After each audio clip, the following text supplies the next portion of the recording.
Hello! In this video, I'm going to take a look at the /6 high resolution Bluetooth receiver and DAC.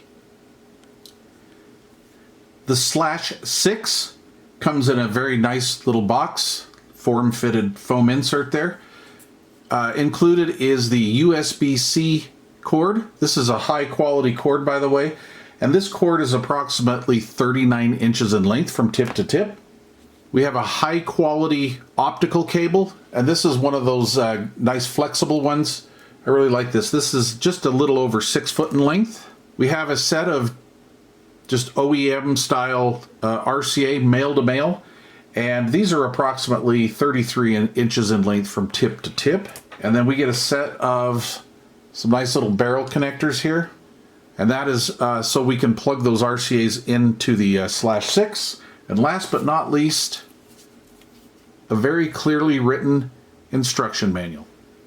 On the front panel, we have our USB input, 3.5 millimeter stereo auxiliary input, as well as optical input, our multifunction button with micro LED in the center, another 3.5 millimeter analog, this is audio output, as well as optical output. Not only is this a Bluetooth receiver and DAC, it is also a small headphone amplifier. If you have a set of fairly low impedance headphones, let's say under 100 ohms, this is going to give you plenty of volume, and the sound is phenomenal. On the back side of the device, we have some high-grade RCA connectors here. These are gold-plated male connectors, color-coded in the center there, red being right. It's a plastic enclosure, and we're about 2 inches square, give or take. So I've seen the /6 on the internet for several months now, and I looked at this and I was considering on purchasing it for review, and I just I was a little taken by the size of it, quite honestly. I'm used to a high-end, high-resolution Bluetooth receiver being more of a tabletop device, and not like a little small dongle. I have dongles sent to me all the time, and actually pretty much almost none of them make it to video, and that's basically because of the performance. Side note, I usually donate those.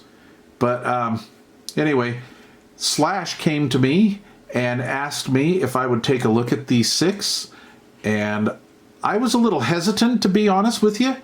And so what I did is I decided to do some homework on this, and I went to their website, started looking at all the particulars. In fact, what I'm going to do is I'm going to put a link to the website down below in the description box, and I'll put an Amazon link down there below, so you could purchase one if you think you want to try one of these out. And I'll just let you guys do that, and then we'll save a little bit of time. We don't really need to go over the specs here. So I was looking on their website, and I saw that they had some accessories, and I was looking at their accessories, and this is, I think, RCA Pack 1, they call this. And this is a set of RCAs. These are about 40 inches in length, tip to tip.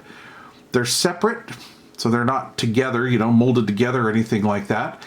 And these have Amphenol connectors on them. So Amphenol is a very high-grade connector. I'm familiar with Amphenol because I'm into radio, and their connectors are top quality, big time.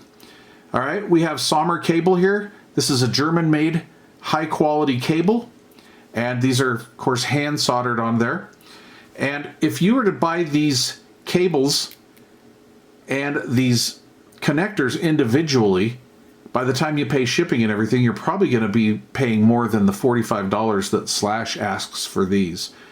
Well, that being said, when I see a company doing something like this, that has my interest now, because some lower end budget company is not going to do anything like this. This, in my opinion, you don't see this much in the industry. So these are exceptionally good cables. They are an improvement over the OEM RCAs. And in my opinion, they're well worth the $45. So yeah, if you decide to get one of these, get this combination. You can hear the difference. It's not a lot of a difference. It's not like night and day, but yes, there definitely is a difference. Okay, so I want to kind of give you an idea of what this device sounds like. I use the iFi Zen Blue version 2, the Audio Engine B1, the Blue Dento BLT-HD, the RS Blumi Pro. There are a few desktop units that I use for benchmark testing. This thing just blew me away. I was not expecting this to even come close to any of those devices, honestly. And it's just due to the size, I think.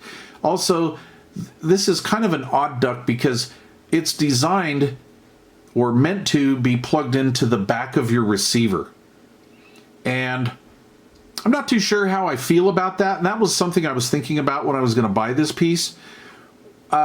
I like to have my Bluetooth devices either up on top of my receiver, forward in my rack, or maybe even in front of my receiver. And the reason why I like to do that, because when you have a device like this shielded or hidden behind your stereo receiver, and you may or may not, but you may have components on top, below, or around it, it can block the signal. This does not have an external antenna. The antenna on this is like a little tiny zigzag on the PC board.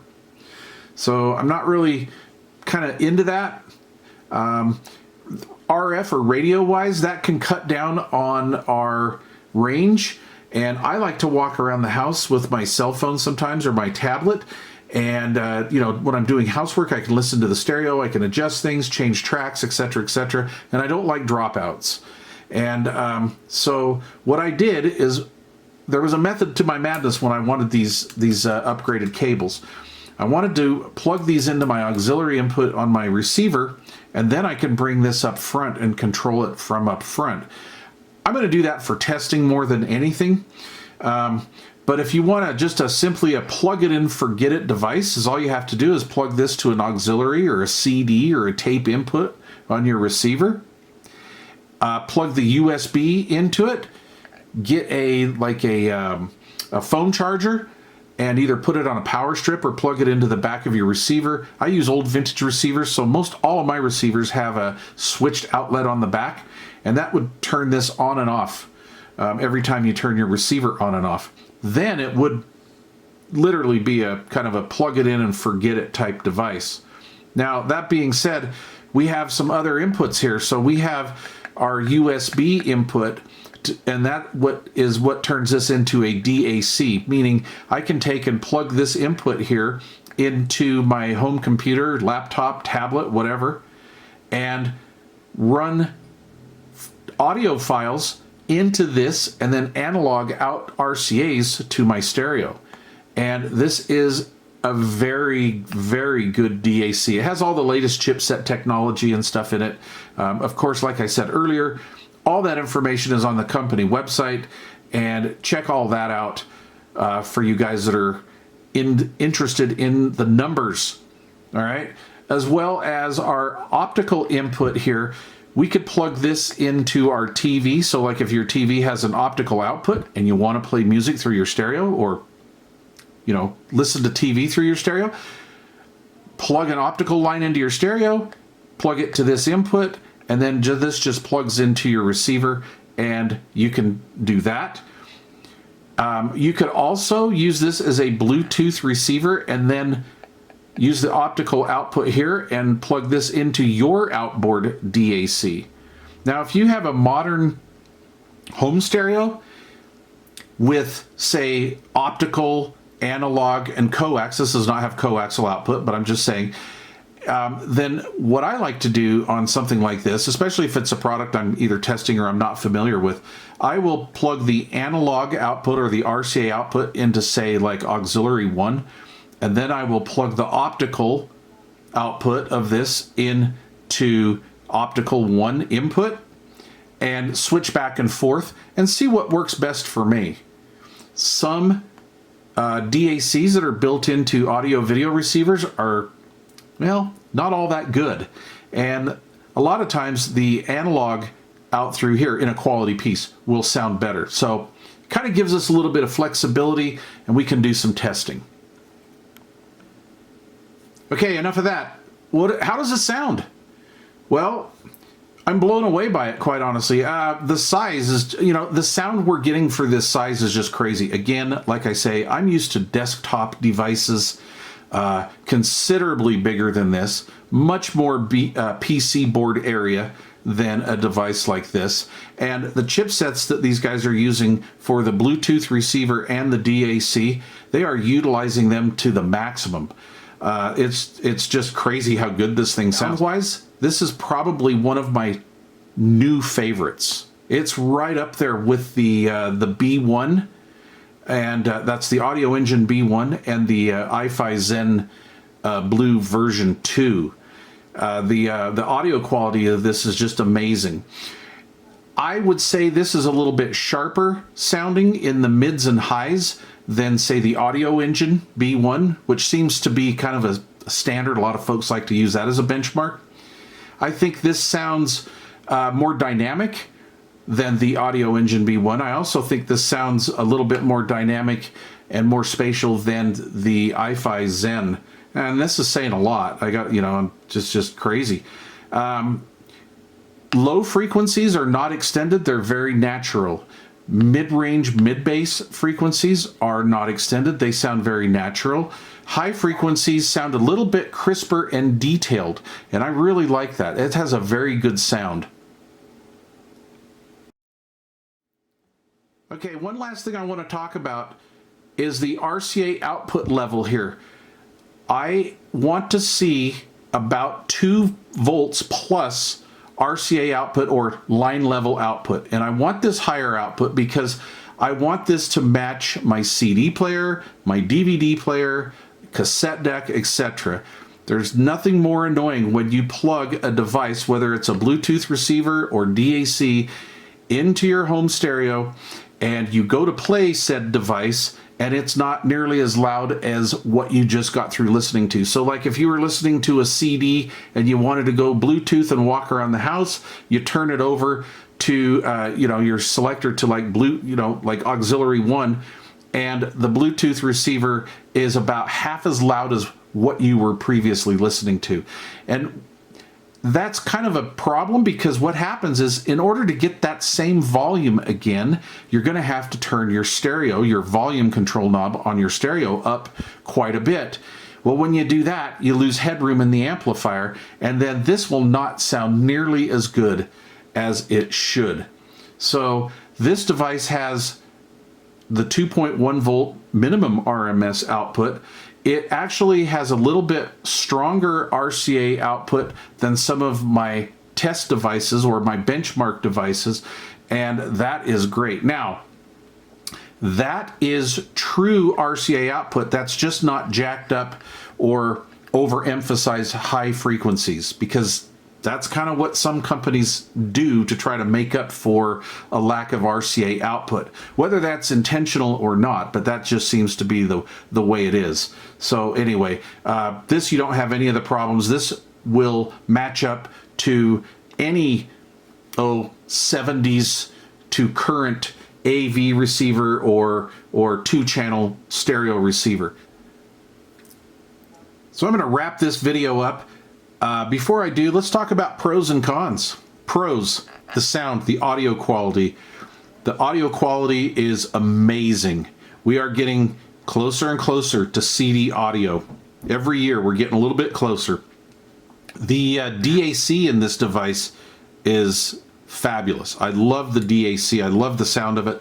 The headphone amp in here sounds beautiful. It sounds very dynamic, very tight, has good frequency response. Just a great sounding device overall.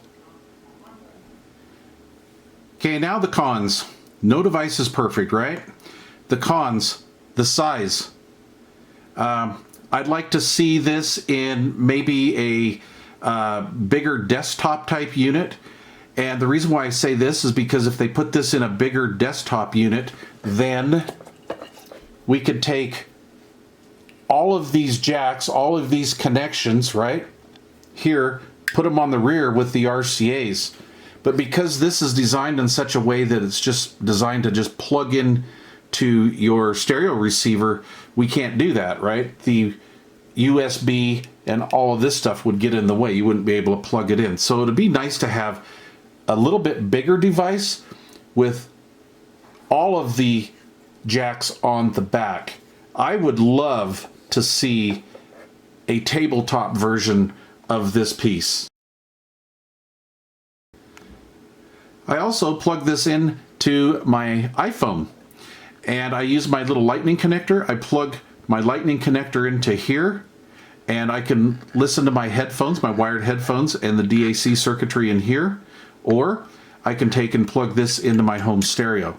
And I really like to do that. That's just so convenient for me to do. So by using this as kind of a desktop piece, plugging it into here, into these RCAs are already plugged into the back of my stereo. I can just quickly plug my phone into there, enjoy all the DAC sound qualities of this in my home stereo. And then if I want, just unplug it or unhitch it from my phone and put it into Bluetooth mode, I'm good to go.